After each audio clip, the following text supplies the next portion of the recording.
ఇక్కడ మనం బాగా పరిశీలించాల్సిన విషయం ఏంటంటే, ఇదే విజయప్రసాద్ ఇంతకుముందు అసలు ఆ వాక్యం చదివి ఎందుకు వెళ్ళాలని తెలుసా? ఇంతకుముందు ఇదే విజయప్రసాద్ భారతదేశంలో బాల్య వివాహాలు ఉన్నాయి, కానీ బైబిల్లో మాత్రం ఎంత జ్ఞానవంతంగా చెప్పాడో పౌలు చూడండి అని చెప్పి, ఆడపిల్లకి ఈడొస్తే తప్ప పెళ్లి చేయకూడదు అనే వాక్యం ఉందని చెప్పి ఈ వాక్యం చూపించాడు.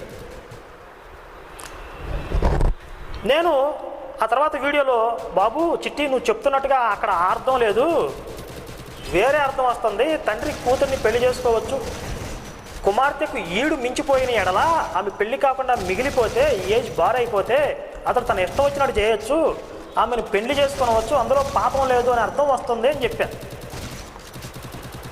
అప్పుడు మళ్ళీ దారిలోకి వచ్చి అంటాడు, ఆ అర్థం కాదు, తండ్రి కూతురికి పెళ్లి చేయొచ్చు, అందులో పాపం లేదు. ఆ పై వాక్యాలు చూస్తే మీరు